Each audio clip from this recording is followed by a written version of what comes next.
आज सुनते हैं भादो मास पूर्णिमा के दिन श्री सत्यनारायण भगवान की कथा और आरती।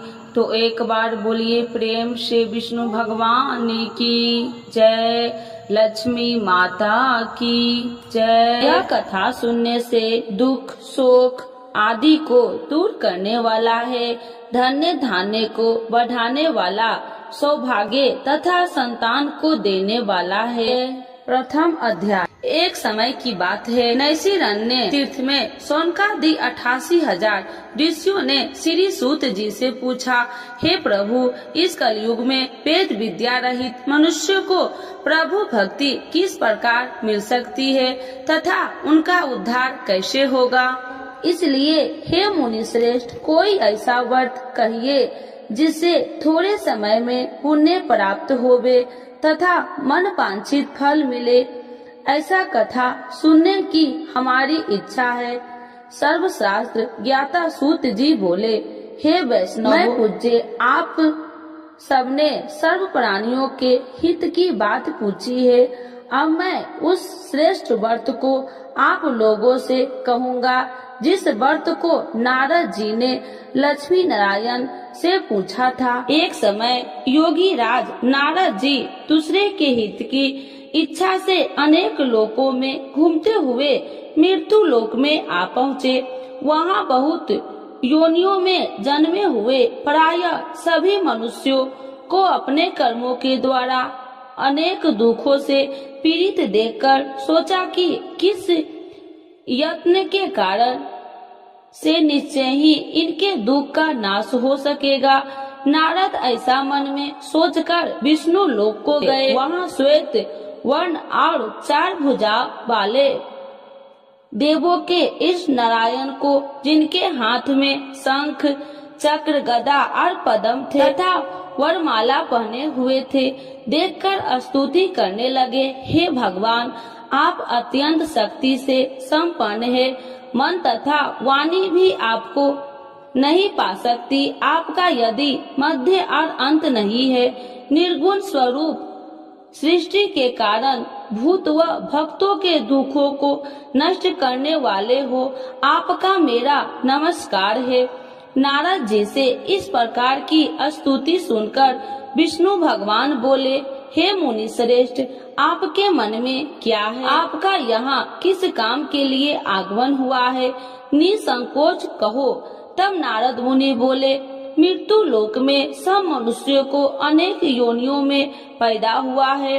अपने कर्मों के द्वारा उनके प्रकार के दुखों से दुखित हो रहे हैं। हे नाथ, मुझ पर दया रखते हैं तो बतलाइए कि उन मनुष्यों के सब दुख थोड़े से प्रयत्न से ही कैसे दूर हो सकते हैं। श्री भगवान जी बोले, हे नारद, मनुष्य की भलाई के लिए तुमने बहुत अच्छी बात पूछी है। जिस व्रत के करने से मनुष्य मोह से छूट जाता है, मैं वह कहता हूँ, सुनो। बहुत पुण्य देने वाला है। स्वर्ग तथा मनुष्य लोक दोनों में दुर्लभ एक उत्तम व्रत है। आज मैं प्रेम वश होकर तुमसे कहता हूँ, सत्यनारायण का यह व्रत अच्छी तरह विधान पूर्वक करके मनुष्य तुरंत ही यहाँ सुख भोग कर मरने पर मोक्ष को प्राप्त होता है। श्री भगवान के वचन सुनकर नारद मुनि बोले, उस व्रत का क्या फल है, क्या विधान है, किसने यह व्रत किया है और किस दिन यह व्रत करना चाहिए, विस्तार से बतलाइए। भगवान बोले, दुख शोक आदि को दूर करने वाला, धन्य धान्य को बढ़ाने वाला, सौभाग्य तथा संतान को देने वाला यह व्रत सब स्थान पर विजयी करने वाला है। भक्ति और श्रद्धा के साथ किसी भी दिन मनुष्य श्री सत्यनारायण भगवान के शाम के समय ब्राह्मणों और बांधवों के साथ धर्मपरायण होकर पूजा करे। भक्ति भाव से नवेद, केले का खम्भ, घी, दूध और गेहूं के चूर्ण सवाया लबे। गेहूं के अभाव में साठी के चूर्ण, शक्कर तथा गुड़ ले आए और सब भक्षण योग पदार्थ जमा करके भगवान को अर्पण कर देवे तथा बंधुओं समेत ब्राह्मणों को भोजन करवावे। तत्पश्चात स्वयं भोजन करके नित्य गीत आदि का आचरण कर सत्यनारायण भगवान को स्मरण करते हुए समय व्यतीत करे। इस तरह व्रत करने पर मनुष्य की इच्छा निश्चय ही पूरी होती है। विशेषकर कली काल में भूमि पर यही मोक्ष का सरल उपाय है। इति श्री सत्यनारायण व्रत कथा प्रथम अध्याय संपूर्ण। तो एक बार बोलिए प्रेम से श्री सत्यनारायण भगवान की जय। द्वितीय अध्याय। सूत जी बोले, हे ऋषियों, जिन्होंने पहले समय में इस व्रत को किया है उनका वृत्तांत कहता हूँ, ध्यान से सुनो।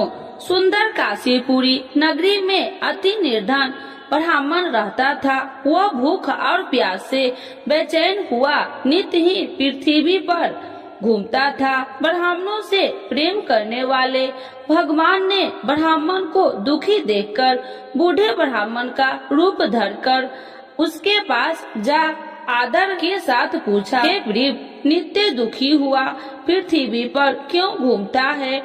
हे श्रेष्ठ ब्राह्मण, यह सब मुझसे कहो, मैं सुनना चाहता हूँ। ब्राह्मण बोला, मैं बहुत निर्धन ब्राह्मण हूँ, भिक्षा के लिए पृथ्वी पर फिरता हूँ। हे भगवान, यदि आप इसका उपाय जानते हैं तो कृपा कर कहो। वृद्ध ब्राह्मण बोला कि सत्यनारायण भगवान मनोवांछित फल देने वाले हैं, इसीलिए हे ब्राह्मण, तू उनका पूजन कर, जिसके करने से मनुष्य सब दुखों से मुक्त होता है। ब्राह्मण को व्रत का सारा विधान बतलाकर बूढ़े ब्राह्मण का रूप धारण करने वाले सत्यनारायण भगवान अंतर्ध्यान हो गए। जिस व्रत को वृद्ध ब्राह्मण ने बतलाया, मैं उसको अभ्यास करूंगा। यह निश्चय करने पर उस ब्राह्मण को भी नींद न आई। वह सवेरे के लिए चला। उस दिन उसको भिक्षा में बहुत सा धन मिला, जिससे बंधु बांधवों के साथ उसने सत्यनारायण का व्रत किया। उसके करने से वह ब्राह्मण सब दुखों से छूटकर अनेक प्रकार की संपत्तियों से युक्त हुआ। उस समय से वह ब्राह्मण हर मास व्रत करने लगा। इस तरह सत्यनारायण भगवान के व्रत को जो करेगा सब पापों से छूटकर मोक्ष को प्राप्त होगा। आगे जो पृथ्वी पर सत्यनारायण का व्रत करेगा वह मनुष्य सब दुखों से छूट जाएगा। इस तरह नारद जी ने सत्यनारायण का कहा हुआ यह व्रत तुमने कहा, हे वृद्ध, अब मैं और क्या कहूँ? ऋषि बोले, हे मुनि श्रेष्ठ, संसार में इस ब्राह्मण से सुनकर किस किस ने इस व्रत को किया, हम सब वह सुनना चाहते हैं। इसके लिए हमारे मन में श्रद्धा है। सूत जी बोले, हे मुनियों, जिसने इस व्रत को किया है वह सब सुनो। एक समय वह ब्राह्मण धन और ऐश्वर्य के अनुसार बंधु बांधवों के साथ व्रत करने को तैयारी हुआ। उसी समय एक लकड़ी बेचने वाला बूढ़ा आदमी आया और बाहर लकड़ियों को रखकर ब्राह्मण के मकान में गया। प्यास से दुखी लकड़हारा उनको व्रत करते देखकर ब्राह्मण को नमस्कार करके पूछने लगा कि आप यह क्या कर रहे हैं और इसके करने से क्या फल मिलता है, कृपया करके मुझसे कहो। ब्राह्मण ने कहा, सब मनोकामनाओं को पूरा करने वाला यह सत्यनारायण भगवान का व्रत है। इसकी ही कृपा से मेरे यहाँ धन्य धान्य आदि की वृद्धि हुई है। ब्राह्मण से व्रत के बारे में जानकर लकड़हारा बहुत प्रसन्न हुआ। चरणामृत ले और प्रसाद खाने के बाद अपने घर को आया। लकड़हारे ने मन में इस प्रकार का संकल्प किया कि आज ग्राम में लकड़ी बेचने से जो धन मिलेगा उसी से सत्यनारायण देव का उत्तम व्रत करूंगा। यह मन में विचार कर वह बूढ़ा लकड़हारा लकड़ियां अपने सिर पर रखकर जिस नगर में धनवान लोग रहते थे वह ऐसे ही सुंदर नगर में गया। उस दिन वहाँ पर बूढ़े को उन लकड़ियों का दाम पहले दिनों से 100 गुना मिला। तब वह बूढ़ा लकड़हारा दाम ले और अति प्रसन्न होकर पक्के केले की फली, शक्कर, घी, दूध, दही और गेहूं का चूर्ण इत्यादि सत्यनारायण भगवान के व्रत को कुल सामग्रियों को लेकर अपने घर गया। फिर उसने अपने भाइयों को बुलाकर विधि के साथ भगवान का पूजन और व्रत किया। उस व्रत के प्रभाव से बूढ़ा लकड़हारा धन धान्य आदि से युक्त हुआ और संसार के समस्त सुख भोगकर वैकुंठ को चल गया। इति श्री सत्यनारायण व्रत कथा 2य अध्याय संपूर्ण। तो एक बार बोलिए प्रेम से श्री सत्यनारायण भगवान की जय। 3य अध्याय। श्री सूत जी बोले, हे श्रेष्ठ मुनियों, अब मैं आगे की एक कथा कहता हूँ। प्राचीन काल में उल्कामुख नाम का एक महान ज्ञानी राजा था।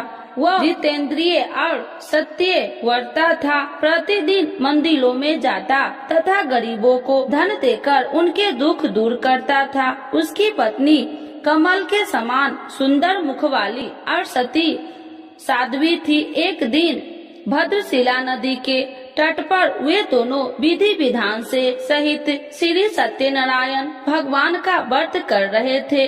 उस समय वहाँ साधु नामक एक वैश्य आया।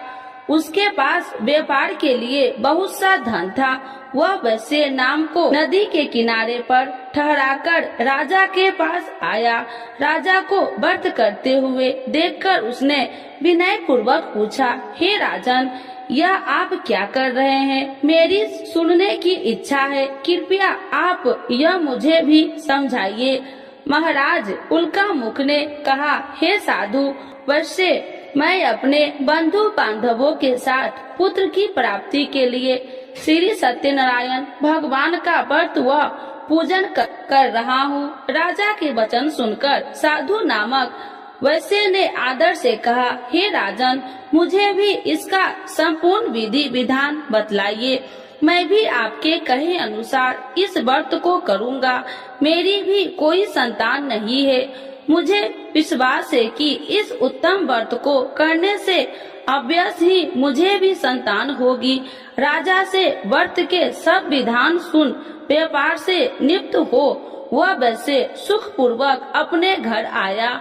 उसने अपनी पत्नी को संतान देने वाले उस व्रत के विषय में सुनाया और प्रण किया कि जब मेरे संतान होगी तब मैं इस व्रत को करूँगा। वैश्य ने यह वचन अपनी पत्नी लीलावती से भी कहे। एक दिन उसकी पत्नी लीलावती श्री सत्यनारायण भगवान की कृपा से गर्भवती हो गई। 10वें महीने में उसने एक अति सुंदर कन्या को जन्म दिया। दिनों दिन वह कन्या इस तरह बढ़ने लगी जैसे शुक्ल पक्ष का चंद्रमा बढ़ता है। कन्या का नाम उन्होंने कलावती रखा। तब लीलावती ने मीठे शब्द में अपने पति को याद दिलाया कि आपने जो भगवान का व्रत करने का संकल्प किया था, अब आप उसे पूरा कीजिए। साधु वैश्य ने कहा, हे प्रिय, मैं कलावती के विवाह पर इस व्रत को करूँगा। इस प्रकार अपनी पत्नी को विश्वास दे वह व्यापार करने विदेश चला गया। कलावती पितृगृह में वृद्धि को प्राप्त हो गई। लौटने पर साधु ने जब नगर में सखियों के साथ अपनी वयस्क होती हुई पुत्री को खेलते देखा तो उसने उसके विवाह की चिंता हुई। तब उसने एक दूत को बुलाकर कहा कि उसकी पुत्री के कोई सुंदर वर देखकर लाए। दूत साधु नामक वैश्य आज्ञा पाकर कंचन नगर पहुंचा और देखा भालकर वैश्य की कन्या के लिए एक श्रृंगे वनिक पुत्र ले आया। उस सुंदर लड़के के साथ साधु नामक वैश्य ने अपने बंधु बांधवों सहित प्रचित होकर अपनी पुत्री का विवाह कर दिया। दुर्भाग्य से वह विवाह के समय श्री सत्यनारायण भगवान का व्रत करना भूल गया। इस पर श्री सत्यनारायण अत्यंत क्रोधित हो गए। उन्होंने वैश्य को श्राप दिया कि तुम्हें दारुण दुख प्राप्त होगा, और फिर अपने कार्यों में कुशल हुआ वैश्य अपने दामाद सहित नाव पर बेड़ा लेकर व्यापार करने के लिए सागर के समीप स्थित रत्न सारनपुर नगर में गया। रत्न सारनपुर चंद्रकेतु नामक राजा राज करता था। दोनों ससुर जमाई चंद्रकेतु राजा के उस नगर में व्यापार करने लगे। एक दिन भगवान श्री सत्यनारायण की माया से प्रेरित एक चोर राजा चंद्रकेतु का धन चुराकर भाग रहा था। राजा के दूत को अपने पीछे तेजी से आते देखकर चोर ने घबराकर राजा को धन को वैश्य की नाव में चुपचाप रख दिया। वहाँ से ससुर जमाई ठहरे हुए थे और भाग गया। जब दूत ने उस वैश्य के पास राजा के धन को रखा देखा तो उन्होंने उस ससुर दामाद को ही चोर समझा। वे उन ससुर दामाद को दोनों को बांधकर ले गए और राजा के समीप जाकर बोले, आपका धन चुराने वाला ये दोनों चोर हम पकड़कर लाए हैं, देखकर आज्ञा दे। तब राजा ने बिना उस वैश्य की बात सुने उन्हें कारागार में डालने की आज्ञा दे दी। इस प्रकार राजा की आज्ञा से उनको कारावास में डाला दिया गया तथा उनका सारा धन भी छीन लिया गया। श्री सत्यनारायण भगवान के श्राप के कारण उस वैश्य की पत्नी लीलावती व पुत्री कलावती भी घर पर बहुत दुखी हुई। उनका सारा धन चोर चुरा कर ले गए। मानसिक व शारीरिक पीड़ा तथा भूख प्यास से अति दुखी हो भोजन की आस में कलावती एक ब्राह्मण के घर गई। उसने ब्राह्मण को श्री सत्यनारायण भगवान का व्रत विधि पूर्वक करते देखा। उसने कथा सुनी और श्रद्धा पूर्वक प्रसाद ग्रहण कर रात को घर आई। माता ने कलावती से पूछा, हे पुत्री, तू अब तक कहाँ रही? मैं तेरे लिए बहुत चिंतित थी। माता के शब्द सुन कलावती बोली, हे माता, मैंने एक ब्राह्मण के घर श्री सत्यनारायण भगवान का व्रत होते देखा और मेरी भी उस उत्तम व्रत को करने की इच्छा है। माता ने कन्या के वचन सुनकर श्री सत्यनारायण भगवान के पूजन की तैयारी की। उसने बंधुओं सहित श्री सत्यनारायण भगवान का पूजन व व्रत किया और वर मांगा कि मेरे पति और दामाद शीघ्र ही घर लौट आए। साथ ही विनती की, हे प्रभु, अगर हमसे कोई भूल हुई तो हम सबका अपराध क्षमा करो। श्री सत्यनारायण भगवान इस व्रत से संपन्न हो गए। उन्होंने राजा चंद्रकेतु को स्वप्न में दर्शन देकर कहा, हे राजन, जिन दोनों वैश्यों को तुमने बंदी बना रखा है वे निर्दोष है। उन्हें प्रातः ही छोड़ दो। उनका सब धन जो तुमने अधिग्रहित किया है लौटा दो, अन्यथा मैं तुम्हारा राज्य, धन, पुत्र आदि सब नष्ट कर दूंगा। राजा से ऐसे वचन सुनकर भगवान अंतर्ध्यान हो गए और फिर प्रातः काल राजा चंद्रकेतु के दरबार में सबको अपना स्वप्न सुनाया और सैनिक को आज्ञा दी कि दोनों वैश्य को कैद से मुक्त कर दरबार में ले आओ। दोनों ने आते ही राजा को प्रणाम किया। राजा ने कोमल वचनों से कहा, हे महामुने भावो, तुम्हें अज्ञानतावश ऐसा कठिन दुख प्राप्त हुआ है। अब तुम्हें कोई भय नहीं, तुम मुक्त हो। इसके बाद राजा ने उनको नए नए वस्त्राभूषण पहनाए तथा उनकी जितना धन लिया था उसको दोगुना लौटाकर आदर से विदा किया। दोनों वैश्य अपने घर को चल दिए। इति श्री सत्यनारायण व्रत कथा तृतीय अध्याय संपूर्ण। तो एक बार बोलिए प्रेम से विष्णु भगवान की जय। चतुर्थ अध्याय। सूत जी ने आगे कहा, वैश्य ने यात्रा आरंभ की और अपने नगर को चला। अनेक थोड़ी दूर आगे बढ़ने पर दंडी वेशधारी श्री सत्यनारायण भगवान ने उसकी परीक्षा लेने हेतु उससे पूछा, हे वैश्य, तेरी नाव में क्या है? अभिमान वणिक हंसता हुआ बोला, हे दंडी, आप क्यों पूछते हैं? क्या धन लेने की कामना है? मेरी नाव में तो बेल के पत्ते भरे हैं। वैश्य ने ऐसे वचन सुनकर दंडी वेशधारी श्री सत्यनारायण भगवान बोले, तुम्हारा वचन सत्य हो। ऐसा कहकर वे वहाँ से चले गए और कुछ दूर जाकर समुद्र के तट पर बैठ गए। दंडी महाराज के जाने के पश्चात वैश्य ने नित्य क्रियाओं से निपुण होने के बाद नाव को ऊंची उठी देखकर अचंभा किया तथा नाव में बेल के पत्ते आदि देखकर मूर्छित हो जमीन पर गिर पड़ा। मूर्छित खुलने पर अति शोक करने लगा। अब उसके दामाद ने कहा, आप शोक न करे, यह दंडी महाराज का श्राप है, अतः हमें उनकी शरण में ही चलना चाहिए, वही हमारे दुखों का अंत करेंगे। दामाद के वचन सुनकर वह वैश्य दंडी भगवान के पास पहुंचा और अत्यंत भक्ति भाव से पश्चाताप करते हुए बोला, मैंने तो आपसे अत्यंत वचन कहे थे, उनके लिए मुझे क्षमा करे। ऐसा कहकर वह शोकातुर हो रोने लगा। तब दंडी भगवान बोले, हे वनिक पुत्र, मेरी आज्ञा से ही बार बार तुझे दुख कष्ट प्राप्त हुआ है, तू मेरी पूजा से विमुख हुआ है। तब उस वैश्य ने कहा, हे भगवान, आपकी माया को ब्रह्मा आदि देवता भी नहीं जान पाते, तब मैं मूर्ख भला कैसे जान सकता हूँ। आप प्रसन्न होइए, मैं अपनी क्षमता अनुसार आपकी पूजा करूँगा।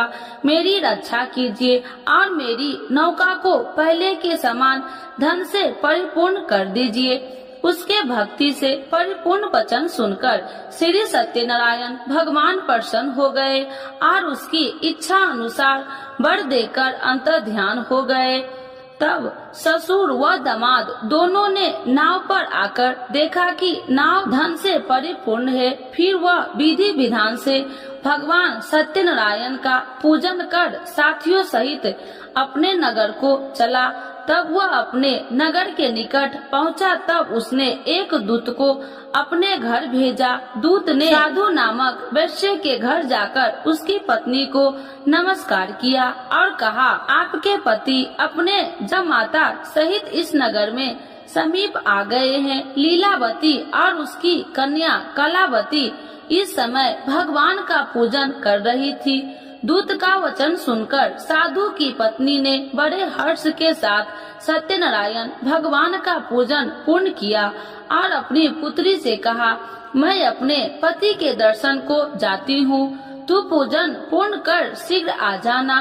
परंतु कलावती पूजन एवं प्रसाद छोड़कर अपने पति के दर्शन के लिए चली गई। पूजन एवं प्रसाद की अवज्ञा के कारण भगवान सत्यनारायण ने रुष्ट हो उसके पति को नाव सहित पानी में डुबो दिया।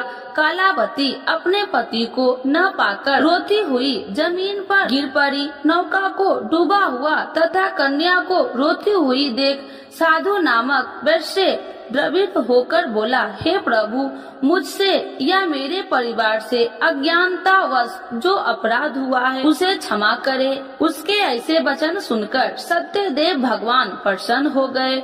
आकाशवाणी हुई, हे वैश्य, तेरी पुत्री तेरा प्रसाद छोड़कर आई है, इसीलिए इसका पति अदृश्य हुआ है। यदि वह घर जाकर प्रसाद ग्रहण कर लौटे तो इसे इसका पति अवश्य मिलेगा। आकाशवाणी सुनकर कलावती ने घर पहुंचकर प्रसाद ग्रहण किया और फिर आकर अपने पति को पूर्व रूप में पाकर वह अति प्रसन्न हुई तथा उसने अपने पति के दर्शन किए। तत्पश्चात साधु वैश्य ने वही बंधु बांधवों सहित सत्य देव का विधि पूर्वक पूजन किया। वह इस लोक के सभी प्रकार के सुख भोग कर अंत में मोक्ष को प्राप्त हुआ। इति श्री सत्यनारायण व्रत कथा चतुर्थ अध्याय संपूर्ण। एक बार बोलिए प्रेम से श्री सत्यनारायण भगवान की जय। पंचम अध्याय। श्री सूत जी बोले, हे ऋषिगण, मैं एक और कथा कहता हूँ, आप सभी ध्यान से सुनो। सदा प्रजा के लिए चिंतित तुंगध्वज नाम का एक राजा था। उसने भगवान सत्यनारायण का प्रसाद त्याग कर बहुत कष्ट पाया। एक समय राजा वन में अन्य पशुओं को मारकर बर के वृक्ष के नीचे आया। वहाँ उसने ग्वालों को भक्ति भाव से बंधु बांधवों सहित श्री सत्यनारायण जी की पूजन करते देखा, परंतु राजा देखकर भी अभिमान के कारण न तो वहाँ गया और न ही सत्यदेव भगवान को नमस्कार ही किया। जब ग्वालों ने भगवान का प्रसाद उसके सामने रखा तो वह प्रसाद छोड़कर अपने नगर को चला गया। नगर में पहुंचकर उसने देखा कि उसका सारा राज्य नष्ट हो गया। वह समझ गया कि यह सब भगवान सत्यदेव ने रुष्ट होकर किया है। तब वह वन में वापस आया और ग्वालों के समीप जाकर विधि पूर्वक पूजन कर प्रसाद ग्रहण किया तो सत्यनारायण की कृपा से सब कुछ पहले जैसा ही हो गया और लंबे समय तक सुख भोग कर मरणोपरांत वह मोक्ष को प्राप्त हुआ। जो मनुष्य इस श्रेष्ठ दुर्लभ व्रत को करेगा, श्री सत्यनारायण भगवान की कृपा से उसे धन्य धान्य की कोई कमी नहीं होगी। निर्धन धनी और बंदी बांधवों से मुक्त होकर निर्भय हो जाता है। संतानहीन को संतान की प्राप्ति होती है तथा सब इच्छाएं पूर्ण कर अंत में वह वैकुंठ धाम को जाता है। अब उनके बारे में भी जानिए जिन्होंने पहले इस व्रत को किया है। अब उनके दूसरे जन्म की कथा भी सुनिए। सतानंद नामक वृद्ध ब्राह्मण ने सुदामा के रूप में जन्म लेकर श्री कृष्ण की भक्ति एवं सेवा कर वैकुंठ प्राप्त किया। उल्का मुख नामक महाराज राजा दशरथ बने और श्री रघुनाथ का पूजन कर मोक्ष को प्राप्त हुए। साधु नाम के वैश्य ने धर्मात्मा व सत्य प्रतिज्ञ राजा मोर ध्वज बनकर अपने पुत्र को और से चीर कर वैकुंठ धाम प्राप्त किया। महाराज ध्रुमध्वज और स्वयंभू मनु बने। उन्होंने बहुत से लोगों को भगवान की भक्ति में लीन करवाकर वैकुंठ धाम प्राप्त किया। लकड़हारा अगले जन्म में गिरि नामक निषाद राजा बना, जिसने राम के चरणों की सेवा कर अपने सभी जन्मों को संवार लिया। इति श्री सत्यनारायण व्रत कथा 5th अध्याय संपूर्ण।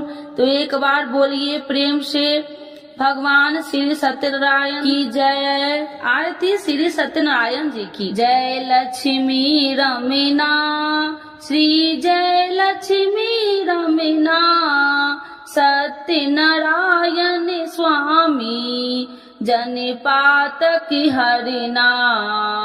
जय लक्ष्मी रमीना रत्न जरित सिंहासन अद्भुत छवि राजे स्वामी अद्भुत छवि राजे।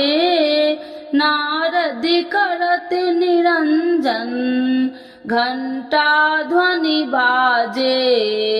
ओम जय लक्ष्मी रमीना प्रगट भये कलिकारणी दिज को दरस दियो स्वामी दिज को दरस दियो।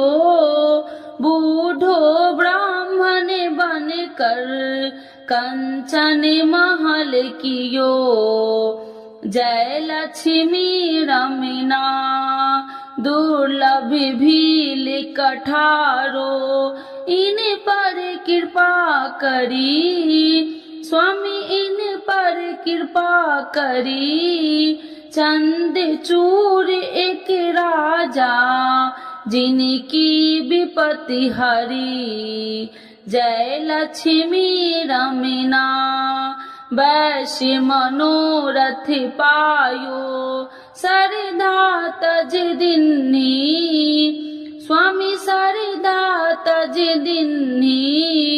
सफल भोग प्रभु जी फिर स्तुति किन्नी। ओम जय लक्ष्मी रमीना भाव विभक्ति के कारण छिन छिन रूप धरियो स्वामी छिन छिन रूप धरियो। सरदा धारण किन्ही सरिधा धारण किन्हीं तिनको काज सयो। ओम जय लक्ष्मी रमना ग्वाल बाल संग राजा बन में भक्ति करी।